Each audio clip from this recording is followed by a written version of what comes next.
Hey everyone! In this video, I'm going to show you how to change both your name and username in the Telegram app on your Android phone. It's super easy and won't take much time at all, so let's dive right in.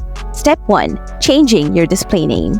Open up the Telegram app on your Android device. Next, tap the three horizontal lines in the top left corner. Then, select Settings. After that, tap the three dots in the top right corner. Now, choose Edit Info. Then type in the first and last name you want. Finally, tap the check mark in the top right corner to save your new display name. Step 2. Changing your username. Open the Telegram app. Next, tap the three horizontal lines in the top left corner. Then, tap Settings. Now, tap Username under the Account section. After that, type in the username you would like. Now, tap the check mark in the top right corner to save.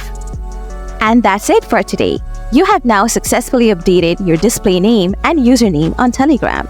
If you found this video helpful, don't forget to hit that like button. Thanks for tuning in, and I'll catch you in the next video. Bye for now.